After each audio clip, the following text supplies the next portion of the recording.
Hey everyone, welcome back. Or if you're new here, I'm Lexer. Over the past few months, I've been diving deep into this fascinating game called The Lost Glitches, and trust me, it's become one of my favorite TCG games to play. But what is The Lost Glitches exactly? The Lost Glitches is a techno-optimist trading card game developed by Honix Studios and published by Mamunga LLC. It's backed by the German Federal Ministry for Economic Affairs and Energy, which means this vision has real institutional support, and that's pretty awesome. The game is set in Deep Sky, a virtual realm born from an experiment gone wrong, where collective memories have fused into fragmented data. Memory here isn't just backstory. It's the very resource that determines who you are and who you can become. There are glitches that align with one of five syndicates. These syndicates fight to capture territory in Deep Sky, and their territories represent how much memory they can gather and use. Even the smallest gain, a single pixel on the grid, counts. In battle, you'll build a deck around your commander, selecting glitches and softwares to shape your strategy, choose syndicate synergies, and unlock powerful commander skills. The game blends RPG progression with TCG strategy in turn-based combat, and the goal is always to expand your territory and reclaim memories before your rivals do. In this video, I'll break down what makes the Lost Glitches so much fun and show you exactly why you should try it. Then how to get you started battling in the Deep Sky. I've been playing it for about 3 months now, and honestly, it's been an absolute blast. If you're not familiar, The Lost Glitches is a completely free-to-play RPG deck-building card game where you can collect or trade cards within the TLG marketplace, align your deck with syndicates, and each has different playstyles. You also get to pick and use profession skills from different commanders as you battle in fast-paced strategic matches. Later in this video, I'll show what makes the game so fun. We'll break down each of the syndicates along with their different playstyles and commander profession skills that you can use, and then I'll walk you through how to get started battling in the Deep Sky. But first, let's start with the basics. What makes the Lost Glitches unique from other card games? First off, the art style. The whole game is set in a cyberpunk-inspired, futuristic world.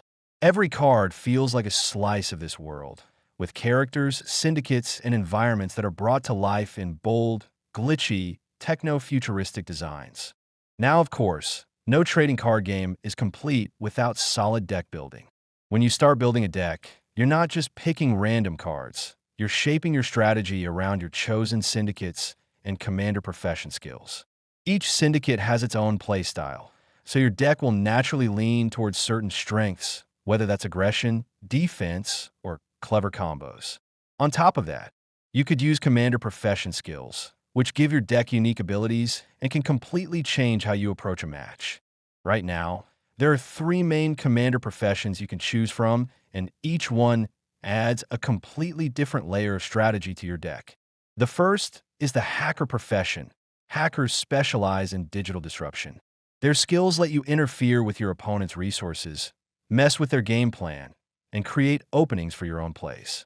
Next is the Oracle profession. Oracles are all about foresight and efficiency. Their abilities help you draw extra cards, plan ahead, and always stay one step in front of your opponent. Lastly, the Warlock profession.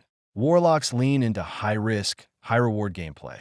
Their powers revolve around sacrifice, draining life, and amplifying your glitches for explosive plays that can quickly turn the tide of battle. So now that we've covered commander profession skills, let's move on to the syndicates, because this is where the core identity of your deck really comes from. In the lore of the Lost Glitches, the Deep Sky is divided among powerful groups called syndicates. Each syndicate has its own philosophy, strengths, and weaknesses, and each one represents a very different way to play the game. The first syndicate is Curators Maxima, the Swarm faction. They thrive on spawning multiple glitches and overwhelming opponents early, like a DDoS or worm attacks. They don't die, they just multiply. If you enjoy flooding the board and winning fast, Curators are your go-to. The second syndicate is Sentinels of Eternity. These warriors embody discipline, sacrifice, and loyalty in the Deep Sky. Their playstyle is defensive and deliberate, drawing on cybersecurity techniques. Sentinels can cast firewalls, honeypots, and sinkholes early to stay protected, while they patiently gather resources. They're the mid to late game stagger control faction, wearing opponents down, depleting their resources, and then striking back with unstoppable counterattacks once the time is right. The third syndicate is Adamant Hands, the mid-game burst faction. Their strategy plays like a Trojan virus, sneaky setups followed by explosive damage spikes. They're strongest in the mid-game, punishing slower opponents with sudden bursts of power. The fourth syndicate is Song of the Chain, the Discard and Disruption faction. Inspired by mysticism and ransomware, they specialize in forcing tough choices. Their toolkit revolves around discarding resources, bouncing cards, and rebooting discarded resources for value. Weak early, but if they stabilize, they snowball into oppressive late-game dominance. For the fifth and last syndicate, Guardians of the Source, the resource-twisting control faction. Spiritual and philosophical, they're masters of turning an opponent's strength against them. In matches, they can recruit or outright steal glitches, flipping enemy power to their own advantage. They shine in the mid-game, steadily draining resources and seizing control of the battlefield. And the fun part? While each syndicate gives you a strong identity, you're free to mix, match, and experiment, blending glitches and software from different factions to create your own hybrid strategies. All right, so now that you've seen the syndicates and how they shape your deck's identity, let's talk about the actual cards you'll be playing with in the Lost Glitches. There are two main types, glitches and software. Glitches are basically your creatures, the cards you put on the battlefield to attack, defend, activate special effects, and win the game. They're the backbone of your deck and are tied directly to one of the syndicates. There are also glitches that come with unique talents, giving them innate abilities that can completely shift how you play or synergize with your deck. Moving on to softwares. These are your spells, single-use effects that let you buff your glitches, disrupt your opponent, or swing momentum in your favor. Softwares come in two types: plug and play, which are instant effects you can drop mid-combat, and installation required, which you set up before combat to shape the outcome of the battle. Now that you're familiar with the cards involved in TLG deck building, the next question is, how do you unlock them? The main way is through data cores, the in-game currency. And the best part? You actually earn 100 data cores for every match that you play. You can then use these to buy classic booster packs, which give you a mix of cards, or go straight for ready-made starter decks if you want a solid starting point, as it also unlocks some commander skills. You can also get rewards by completing challenges, which hand out not just more data cores, but also skill points to unlock skills, custom card sleeves, and even new card additions. On top of that, there's the Mastery Path, which give you long-term progression and rewards like bits, credits, and extra skill points as you gain more mastery points. Alongside the Mastery Path, if you're into the rank grind, you can also score extra rewards through the seasonal ladder. The higher you climb, the better the prizes. And if you make it all the way to Eternal Rank, the top tier, you'll earn a massive haul of 20 classic booster packs plus a collector's edition pack.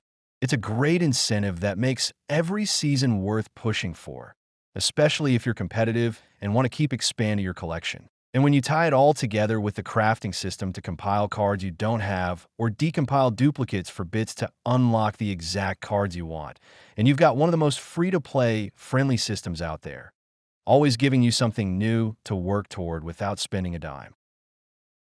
But for players who want to expand their collection faster, there are premium options too. You can buy credits, pick up collector's booster packs, or check out the different bundles in the in-game store. Totally optional, but a nice way to support the game and boost your collection at the same time.